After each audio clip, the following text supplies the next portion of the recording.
such lovely scenery, don't you agree? Anyway, here we are, back in The Legend of Zelda Twilight Princess. So, last time, we made our way through the dust-covered Faron Woods, and finally managed to restore the... Finally managed to restore the Tears of Light and the light to this world. To Faron Woods specifically, not all of Hyrule, unfortunately. Still a ways to go before we get there. Anyway, Midna has to talk to us while there's a monster trying to kill us. Now then, it's hard in time for that weapon I worked so hard to get. You probably already know this, but swing the remote to wield your sword and use Z to defend with your shield. I'm so helpful, aren't I? Ehehe. Just let me know when to use those, okay? Simple enough. Simple enough. So, anyway, got another enemy here. Oh, it felt cool doing that. That's the thing, I love Link's animations in this game. They're just so cool. Although this running on cutting grass one isn't all that cool. Anyway, before I forget, I said we were going to head up to the Forest Temple, but I lied twice. We were going to head back to Orden Village for a minute, but there's something I need to take care of here first. You'll see why. We talked to the lantern seller who is out of his house now. So, it's the Ordonian. He seemed familiar, but then your clothes seemed kind of different, so I got thrown off for a second. Listen, things have been a little rough around here lately, so you should watch your step, okay, guy? There's so many monsters now. I got kind of scared and closed off the path to the temple. But, you guy, you want to get back there, huh? You sure do look geared up for it, so here you go. You got a small key. This key opens the gate to Faron Woods. Oh yeah, the woods on the other side of this cave are covered in really thick fog, so make sure your lantern is full. You're definitely going to need to use your lantern a lot in there, so bring all the oil you can. And check this out. I have a special one-time offer of a bottle full of lantern oil for only 100 rupees. How about it, guy? Want a bargain? What a bargain! Oh, I just remembered You'll see what I'm talking about in a minute. Sure, we have 100 rupees right now, so let's buy. Thanks a lot, guy. Here you go. Now we have the funny number of rupees. Yeah, I hate those jokes so much. I hate them. They're not funny. Thanks a lot, guy. Here you go. You got the bottle of oil. You need this to light your lantern. Set your lantern to B, and then press any of the directional buttons to use the oil. Fill in your lantern. And you can put all kinds of stuff in the bottle once you use all the oil inside, guy. And hey, keep using that lantern so you'll come back and buy more oil. Okay, guy? We all know what the real funniest number is. 25. Anyway. Enough silliness. Let's head back to Orden Village. Here's another neat little detail I wanted to share with you guys. If you stay in the Spirit Spring, it'll actually refill your health. So if you're ever running low, or you just want to top off, there you go. So we got... You can use items such as the milk or potions to restore your health. You can find hearts in grass, or sometimes enemies will drop them, and now you can stay in the Spirit Spring to restore your health. There's probably another one that I've missed. Yeah, this game isn't very hard. That's the problem with most Zelda games. Admittedly, Breath of the Wild doesn't have that problem as much as older Zelda games do, but it's like they're just too eager to refill all your health. They're too eager to make things too easy for you. And from what I hear, that's a very far cry from the first two Zelda games, which apparently are known for just brutal, punishing difficulty. Breath of the Wild isn't as bad, but it's like, you can pretty easily cook up some meals that restore way more health than you could ever need. I once found a recipe that can give me like 14 bonus hearts, or you know, I've even got up to 20 just extra hearts from like hardy radishes or something. Anyway, as you recall, we went into this room before, and it's super dark, but now that we have a lantern, we can see that there's a treasure chest in here. The reason I was so worked up over lying and stuff is because when you open this treasure chest, you'll find a purple ruby. You'd completely forgotten it, and that'll give you 50 rupees. And the thing is, what I thought was that I already had 160 rupees from just on hand, and so getting 50 more I thought would fully fill up my wallet. And in Twilight Princess, what happens is, if say you find a purple rupee and you have 260 rupees, we'll say, well, your wallet at the start can only hold 300 rupees, and a purple rupee is worth 50 rupees. So it'll instantly cap off the full counter of how many rupees you can hold. In most other Zelda games, you would just simply get 300 and lose everything else. In Twilight Princess, they tried to make rupees more valuable, like to make finding a purple rupee or some other really high value rupee more worth it by having it be the rupee is too big to fit in your wallet, so you just put it back in the chest. What I forgot is that your wallet can actually hold 300 rupees, and I was at 160. So there was actually more than enough room for that rupee to fit in there. I just kind of forgot and thought it was 200. Just a lapse in memory. So I wanted to go back and get that rupee before getting the lantern oil, but then I remembered that...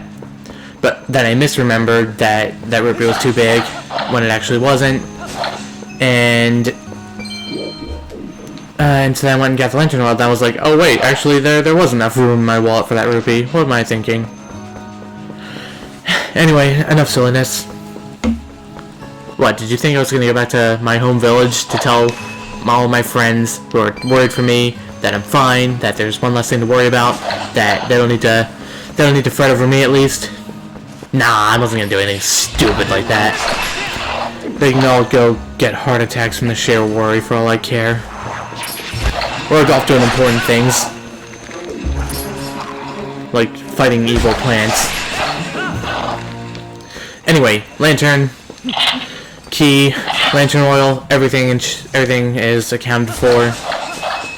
Rupees, more money. Fun fact, did you know that rupees are an actual real-world currency? They're the main currency of India. I found that in a math textbook once. I was just like kind of pouring through it, and then there was just a page on, there was like some referencing rupees, and I was like, what is this? Why are we talking about Zelda and math? Have they finally found a way to make math interesting?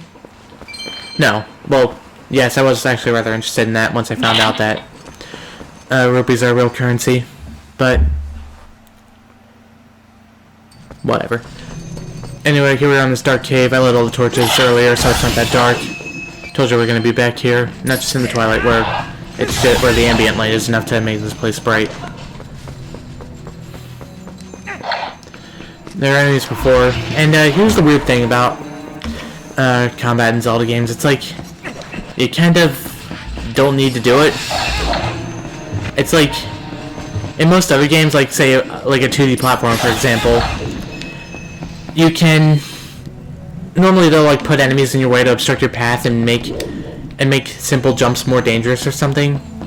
There's RPGs where you get experience points and can level up by fighting enemies, or action games where combat is the game. Like there's nothing in like an action game if there's no action in it, of course. Anyway, we pull out our lantern.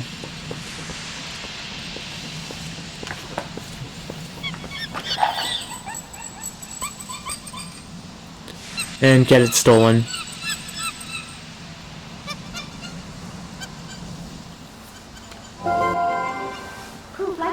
Hey, what's this monkey's problem? You idiot. While you were staring off into dreamland, your lantern got stolen. Well, it seems like that monkey is beckoning to us. So, like, action games, shooters, like, there's nothing in those games if there's no combat. Zelda is about puzzle solving, exploration, that sort of thing. I knew it. I knew there was a treasure chest there. They actually, I don't know what the word is, despawned it when we first came through here, and now it's present.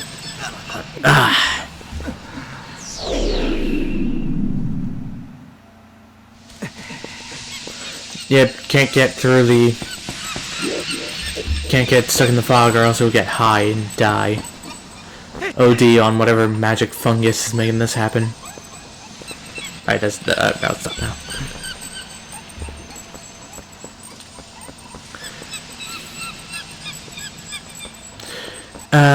So, you know, there's no experience or leveling up in Zelda. There's no... In 3D Zelda games, at least, enemies... You know, there's an extra axis for you to just simply walk around enemies and avoid combat altogether. And there are other elements to... And it's not like an action game where they might make a combat encounter required in order to progress the level or anything. There's simply... You do combat because... Why not, I guess. I don't know. It's just sort of weird. It's like, yeah, you can just simply avoid every single enemy and move on. Anyway, another topic I want to talk about is a modern design trend, simply referred to as the walking section. I'm sure you are very well familiar with this, but as a brief overview, it's very common in many games nowadays, particularly cinematic games do this, where basically there's some sort of special scripting that occurs at certain points that requires you to just simply walk around at a very slow pace, even if you press the controller all the way down. And I have to say, I hate those. I hate them more than anything in modern games.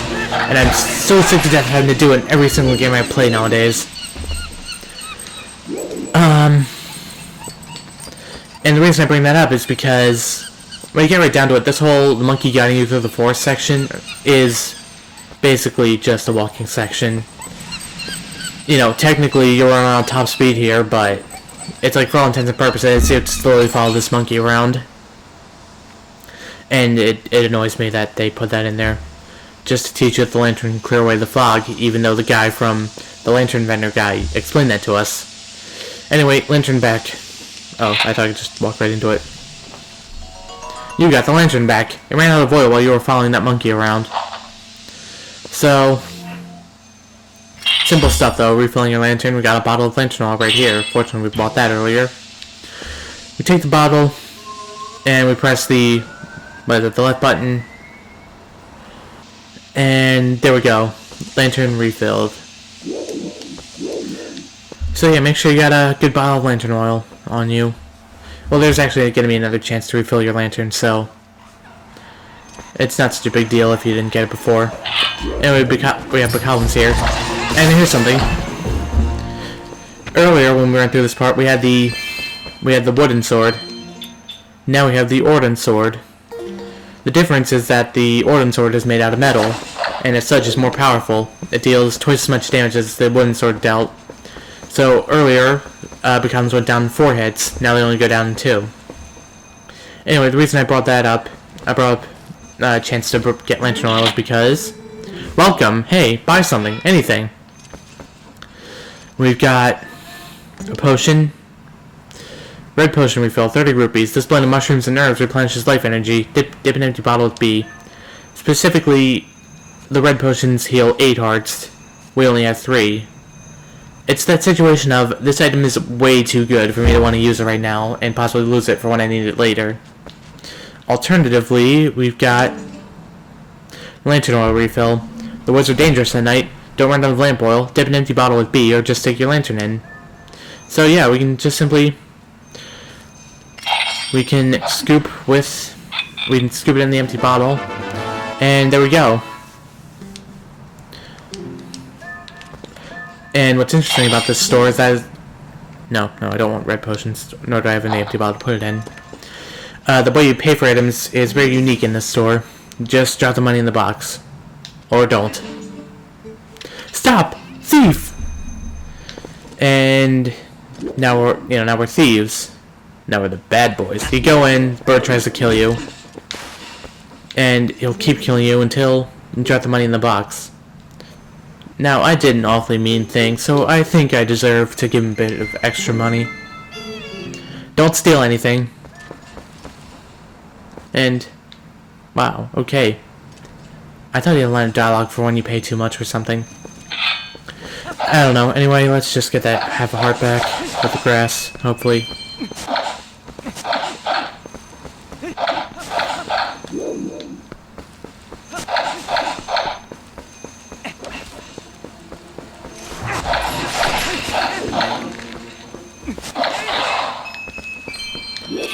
Nothing here. Nothing here. Alright. We have something rather unique here.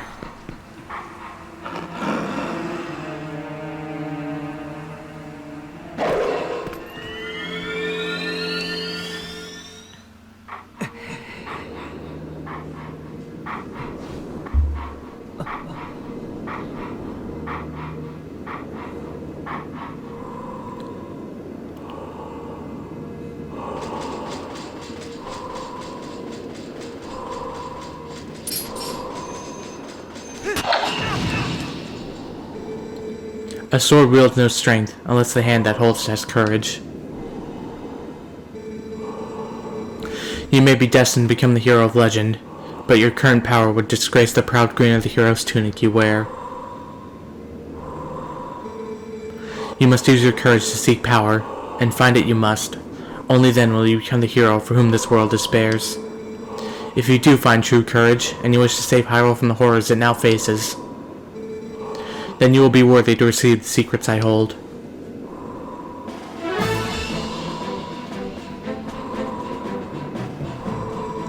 Enemies that are filled with energy will quickly recover and attack again, even when stunned by a powerful strike. The ending blow is a secret technique you can use on stunned enemies to end their breath before they spring back into action. When an enemy lies collapsed on the ground, stunned, Z target and press A without delay to leap high in the air and deliver a final strike. When the opportunity to end their breath is before you, you will see Finish A appear vividly before your eyes. Now, try it on me. Alright, so do it just like he says. Just do it, get a couple of attacks in, knock him to the ground, and there we go. Press the A button to finish him off. But he's a skeleton, so he doesn't die so quickly. That was a pinpoint strike. Never overlook your opportunity to finish with A. The first hidden skill, the ending blow, has been passed on.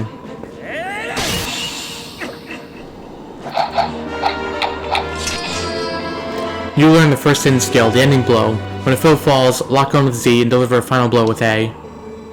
There are still 6 hidden skills for you to learn. Those are only for one who carries the blood of the hero, the one whose spirit is that of the sublime beast. Grow powerful. Test your courage, and when you find that you need another skill to overcome the threats that face you, search for the statues that howl with the sound of the wind. Seek the sound that calls to the spirit of the beast to awaken me again. A sword wields no strength unless the hand that holds it has courage. Remember those words. Farewell.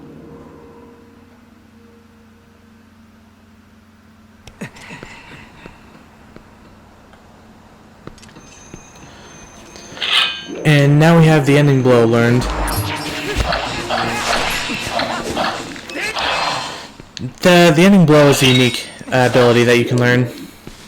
In fact, I introduced an entire new mechanic. In Twilight Princess, you will find 7 of these hidden skills that you can learn.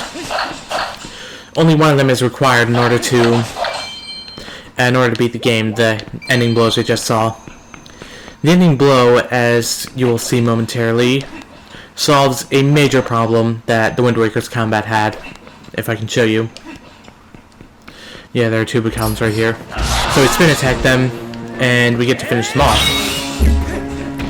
So, in the Wind Waker, there was this really annoying thing where, whenever you would frequently knock enemies to the ground like you can in Twilight Princess as well. But in the Wind Waker, there was no finishing move you could learn to kill them instantly when they were knocked on the ground. And enemies were invulnerable while they were on the ground. So basically, every time you knocked an enemy to the floor, they just lie there and play this lengthy recovery animation in order to get back up. And there was nothing you could do but wait for them to do that. So, Twilight Princess introduces the finishing blow, which you can perform on a fallen enemy in order to just kill them immediately. That does reduce the difficulty of the game immensely because, once you... Wait, what am I saying? Once you knock an enemy to the floor, the battle's basically over. But I think it's better this way, to just simply get the fight over with rather than sit around awkwardly waiting for the enemy to get back up.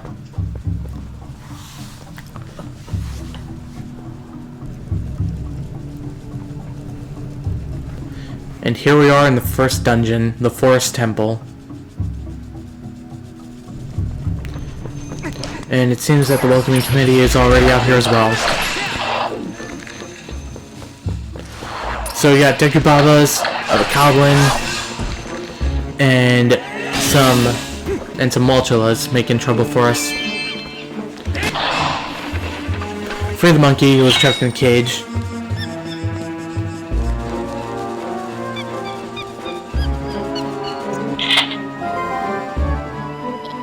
Hey, that's the monkey that stole your lantern. Doesn't it look like she's beckoning you? Aren't you the popular one? Hee. Looks like it. Fortunately, these Molchulas won't let us get to her. Unless we kill them with a slingshot, of course. Or, alternatively, I believe this can happen. Roll into the wall. No. It's too high up for this to work, but there's another method of killing them that we'll get to see later on. Anyway, that's all the Molchulas on the wall there. And we want to climb up here.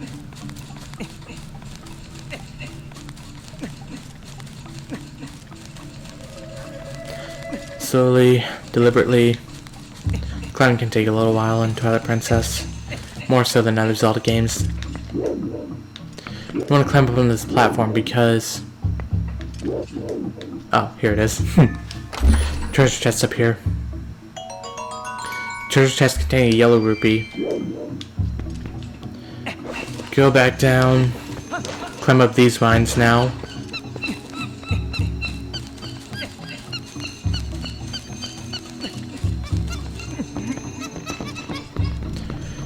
And it seems that we want to go through this door.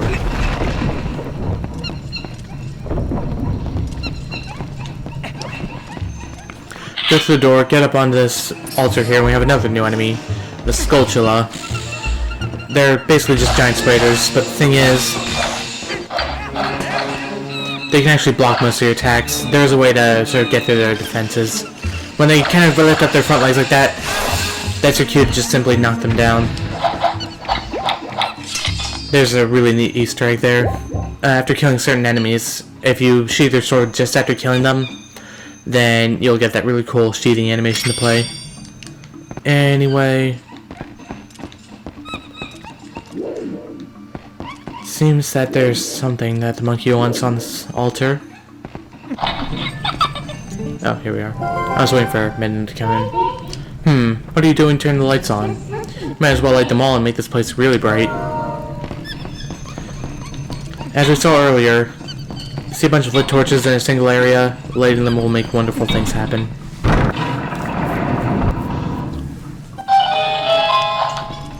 Such as raising an entire staircase. Ooh, and we got a treasure chest.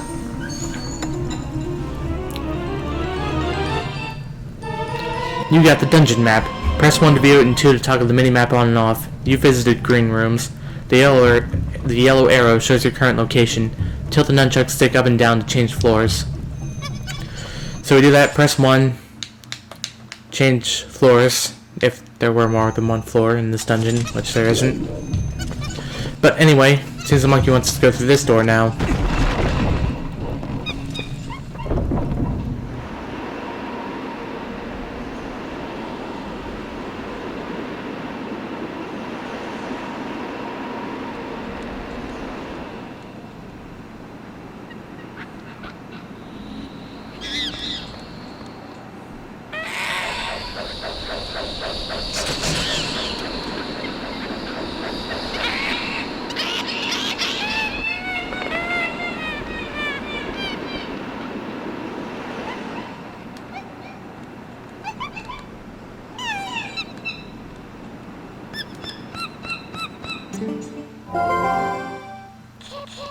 Oh, what's going on? Has there been a monkey fight? Oh no, we can't go any farther. Might as well go back. I don't know what's going on, but it seems like she wants to take you somewhere, so maybe you should just follow her.